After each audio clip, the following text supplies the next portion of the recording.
ओम शांति। आपका प्रश्न है, स्थूल शक्ति को सूक्ष्म शक्ति में परिवर्तन करने की विधि क्या है?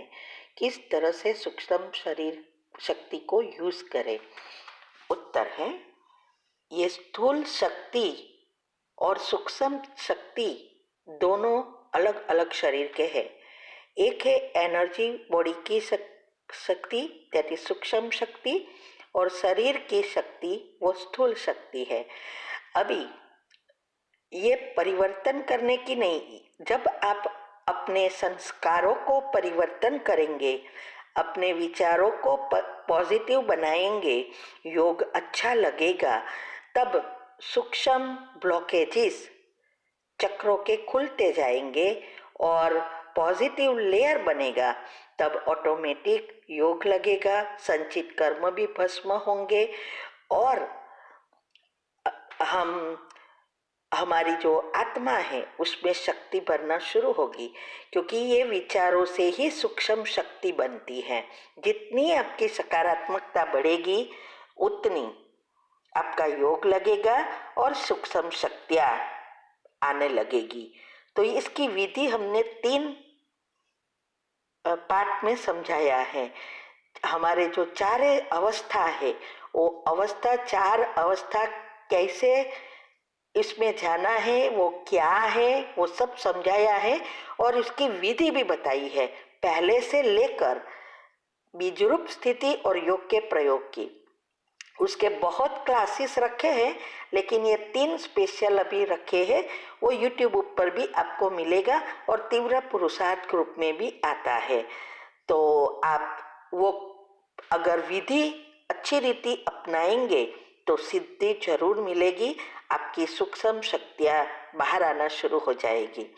और वो सूक्ष्म शक्ति ही माना 8 शक्तियाँ, जो अभी भी मैंने वो भी क्लास रखा है यूट्यूब पर, वो 8 शक्तियाँ हमारे जीवन में परिस्थितियाँ आती है तो जैसी परिस्थिति वैसी शक्ति यूज कर कर नेगेटिव को पॉजिटिव में परिवर्तन कर पुण्य कर्म बनाना के लिए यूज कर सकते हैं। तो ये जितना आप यूट्यूब पर हमने बहुत राज रखे हैं और विद्या बताई है, वो करेंगे तो ऑटोमेटिक आप ये दोनों चीज प्राप्त कर सकेंगे। ओम शांति। आपका प्रश्न है, राधा कृष्ण तो सतयुग का फर्स्ट प्रिंस प्रिंसेस है, तो फिर राधा की महिमा कृष्ण से ज्यादा क्यों नहीं है? और ये मुरली में आया था कि कृष्ण को सब झूले झुलाते हैं, राधा को नहीं, ये समझना है। उत्तर है, देखो, कृष्ण की आत्मा इस सृष्टि पर नंबर 1 है और राधे उसकी जोड़ी है। अभी जो कुंडलिनी चक्र में जो आता है शिव शक्ति और चंद्र और सूर्य, तो ये दोनों, ये 2 आत्मा है, शिव बाबा और ब्रह्मा बाबा माना कृष्ण की आत्मा और शिव परमात्मा की आत्मा। ये दोनों की साथ तो पहले जन्म कृष्ण का ही होता है और वो परमात्मा का रथ बनता है और उस रथ द्वारा सारे विश्व को ज्ञान देते हैं। उसका कार्य अलग है और राधा का कार्य अलग है। पहला जन्म सिर्फ कृष्ण का होता है, राधे का नहीं। राधे वैसे भी कहते हैं ना कि सतयुग में बच्चियां 5 वर्ष के बाद जन्मती है, तो कृष्ण पहले आएगा लेकिन राधे 5 साल के बाद आएगी। अभी उसका कार्य इस सृष्टि पर जो एडवांस पार्टी है उसकी हेड मम्मा माना राधे की आत्मा है और वो राधे की आत्मा ही कृष्ण को ट्रांसफर करने में मुख्य निमित्त बनी है। वो खोगा फिर वो ऊपर जाके वापस आएगी। ये सब हमने कृष्ण का जन्म और सतयुग की स्थापना और विनाश, ये टॉपिक में भी अच्छी रीति कैसे सब होना है वो समझाया है। तो इसीलिए राधे की आत्मा का कार्य गुप्त है, जो गुप्त रीति से वो कार्य करती है, इसीलिए उसका नाम पहला नहीं है। और पहले जुड़े हैं शिव बाबा से कृष्ण की आत्मा, इसीलिए वो नंबर 1 है। वैसे कहो तो राधा नंबर 1 हो गई थी, क्योंकि उसने शरीर संपूर्ण होकर पहले छोड़ा, लेकिन फिर भी वो जन्म बाद में लेती है, क्योंकि दोनों का कार्य अलग अलग है। लेकिन सतयुग में जब शुरुआत होती है तो ये दोनों नंबर 1 होते हैं, क्योंकि राधे कृष्ण ही लक्ष्मी नारायण बनते हैं। तो ये सब गुह्य राज हमने YouTube पर रखे हैं, शिव शक्ति मेडिटेशन बीके कुसुम। सब्सक्राइब करेंगे तो उसमें प्लेलिस्ट में जाएंगे, ग्रुप वाइज मिलेगा। कुंडलिनी चक्र की रीति से भी इसमें भी आता है, एडवांस पार्टी का भी आता है, उसमें भी आता है। और साइंटिफिक रीति से ये सब क्या है, हेल्थ एंड माइंड के टॉपिक में और पब्लिक प्रोग्राम हमने करवाए हैं उसमें भी आते हैं। तो आप ये सब सुनेंगे तो आपका ये जवाब क्लियर हो जाएगा। जब तक बुद्धि शुद्ध पवित्र नहीं बनती तब तक परमात्मा की बातें समझ में नहीं आती है, क्योंकि जन्म जन्मांतर से हम दुनियावी चीजों की बातों के लेयर बना दिया है। वो लेयर हटेंगे तभी ये गुह्य राज समझ में आएंगे। वैसे भी हमने बहुत राज रखे हैं यूट्यूब हमारी चैनल पर, तो आप वो टाइम लेकर सुनो, पॉइंट लिखो, समझो, तब ये बुद्धि खिलेगी। ठीक है। ओम शांति। आपका प्रश्न है कि हमने बच्चों की शादी की तो उसमें भी आपने पैसा तो खर्च किया, और आप कहते हो कि किसी को भी पैसा नहीं देना है, तो क्या ये खर्च किया वो भी उससे पाप नहीं होगा? और जो आपने बेटी की शादी की तो कैसे ध्यान रख कर की कि हमारा रजिस्टर नो, कि हमारे रिश्तेदार लोग आपका पैसे को गलत यूज ना करें? उत्तर है, देखो, पहले तो मैं ये कहूंगी कि ये कर्म की गुह्य गति के जो लेसन रखे हैं यूट्यूब पर वो सब सुनो। इससे आपको पता चलेगा कि कैसे कर्म की गुह्य गति काम करती है। अभी बात रही बेटियों की शादी या बच्चों की शादी, तो बच्चों को, चाहे वो बेटी है चाहे वो बेटा है, उसको पढ़ाना लिखाना बड़ा करना और संस्कार देना और उसका घर बसाना वो हमारी फर्ज है, वो पिछला कर्ज है, इसीलिए हमारे घर में उसने जन्म लिया है। लेकिन कई बच्चे फिर शादी करके या गलत रास्ते पे चले जाते हैं, तो वो हम उसको बढ़ावा देते हैं उसको बिगाड़ने में, उस आत्मा के बुरे संस्कार बनाने में, इसीलिए वो पाप कर्म बनता है। तो पुण्य और पाप तो दोनों बातें अलग अलग है।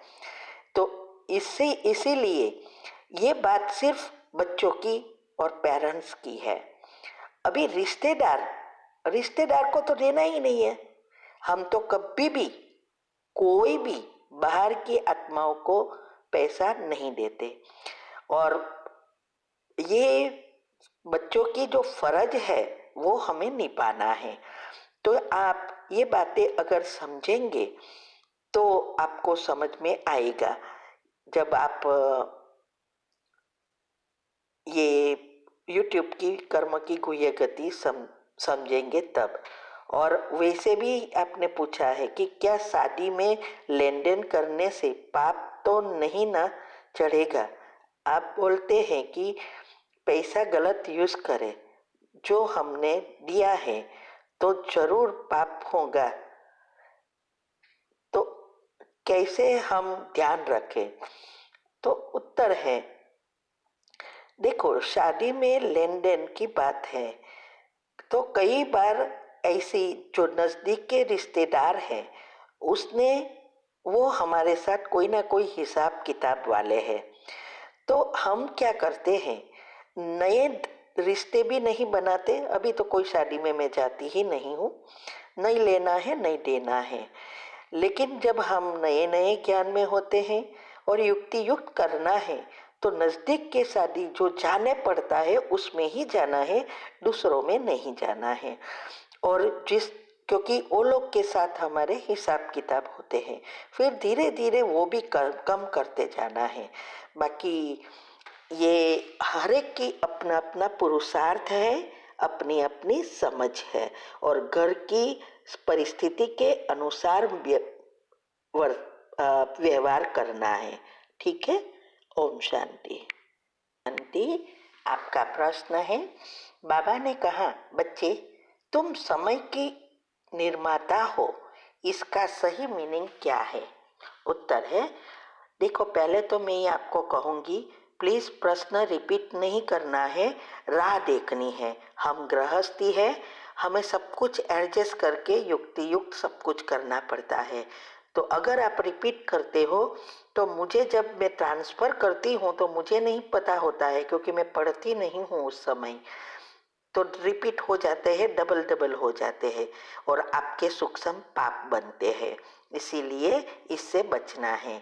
अभी आपका प्रश्न का उत्तर मैं देती हूँ कि समय के निर्माता अर्थात जो आत्माएं परमात्मा के कार्य में मददगार बनती है, कुलदेवियां बनती है, तो जब तक 9 लाख आत्माएं तैयार नहीं होती है तब तक ये परिवर्तन नहीं होता है, क्योंकि 9 लाख आत्माओं का भी अपना अपना पुरुषार्थ है, अपना अपना नंबर है। तो इससे ये आत्माएं जो निमित्त बनी है उसकी यादगार है कि वो समय अभी हमारे लिए रुका है। आपने कई संदेश में सुना होगा कि प्रकृति तैयार है, साइंस तैयार है, एडवांस पार्टी सब तैयार है, सब कुछ सब तैयार है, लेकिन बच्चे तैयार नहीं हैं। इसीलिए विनाश रुका हुआ है। तो ये समय के निर्माता बने। इसीलिए बाबा कहते हैं कि समय आपको तैयार करे ये नहीं, आप समय का उपयोग करके उस तैयार हो जाओ। नहीं तो अंतिम समय में समय आपके ये मदद नहीं करेगा। तो हमें समय का ध्यान देकर करना है, क्योंकि समय के निर्माता हम हैं, हम समय के निर्माता नहीं हैं। सॉरी, हम समय निर्माता नहीं है हमारी, लेकिन हम निर्माता है। माना समय हमारी रचना है और हम उसकी रचयिता है। तो ये ध्यान में रखकर हमें पुरुषार्थ करने की बात बता रहे हैं। ओम शांति।